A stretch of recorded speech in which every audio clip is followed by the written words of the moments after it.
Have you ever noticed that some of life's greatest tragedies rarely begin with evil intentions? They begin with ordinary people, good people who never imagined they would become the kind of person who crossed that line. People who once said, "I'll never do that." And yet, somewhere between conviction and compromise, something shifted. It often starts with a question so small, it barely feels dangerous. What harm could it do? Just curiosity, just one conversation, just one look, just one exception, just one visit back to what you promised yourself you had left behind. No one plans for destruction. No one stands at the altar on their wedding day hoping to betray the vows they are making. No one dreams of becoming bitter, dishonest, resentful, addicted, unfaithful, or emotionally distant. That is not how most lives unravel. They unravel one unlocked door at a time. There is an ancient story about Pandora's box. She was warned not to open it, but curiosity has a way of making caution sound unreasonable. It whispers, stronger than other people. You can handle it. You know your limits. You're just looking. You'll stop whenever you want. But temptation rarely introduces itself as destruction. It arrives disguised as harmless curiosity, and by the time consequences reveal their true face, the door has already been opened. I've watched people destroy beautiful marriages, not because they stopped loving their spouses, but because they entertained what they should have ended. It began innocently, a message, a conversation. Someone who listened when they felt unheard. Someone who understood when they felt unseen. It felt comforting, safe, necessary even. They never intended to betray anyone.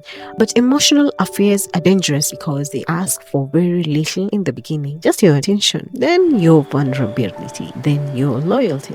Until one day you realize that the person who once held your heart now competes with someone who is supposed to be a passing acquaintance, and you wonder how you arrived somewhere you swore you'd never go. I have watched people open the doors to comparison. They looked at another marriage and questioned their own, another person's success and diminished their own journey, another family's happiness and forgot the blessings already sitting at their own table. Comparison has a cruel way of blinding us. It turns abundance into scarcity, gratitude into dissatisfaction, contentment into restlessness.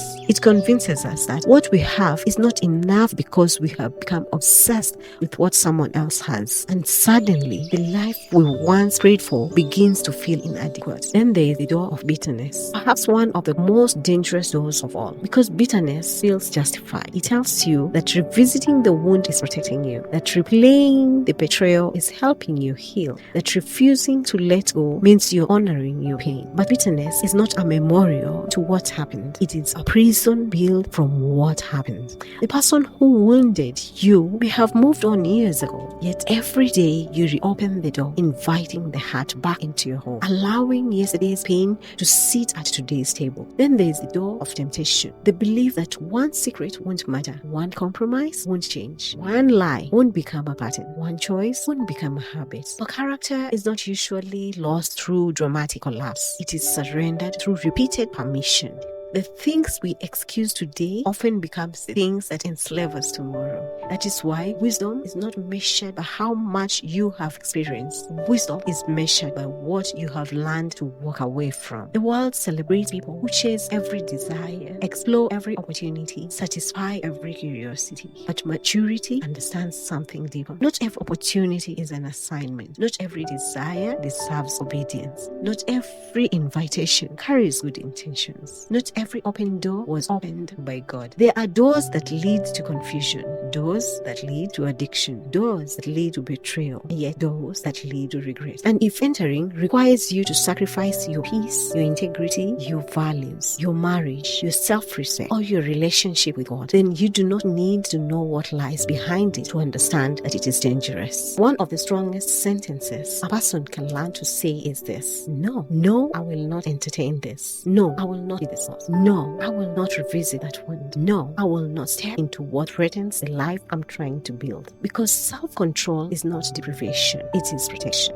It is choosing what matters most over what tempts you in the moment. People often ask how lives fall apart, how good people lose themselves, how faithful people drift, how loving marriages break. But long before a life collapses, a boundary was ignored, a warning was dismissed, a compromise was justified, a door was opened. And long before a life is protected, restored, and strengthened, someone had the courage to walk away. Someone had the wisdom to close the door. Someone understood that the greatest acts of strength are not always found in what we choose to pursue, but in what we refuse to enter. Because some doors do not lead to discovery, they lead to devastation. And not every door you have the ability to open was ever meant for you to walk through. As you leave this reflection, I want you to think about the doors standing quietly in your own life.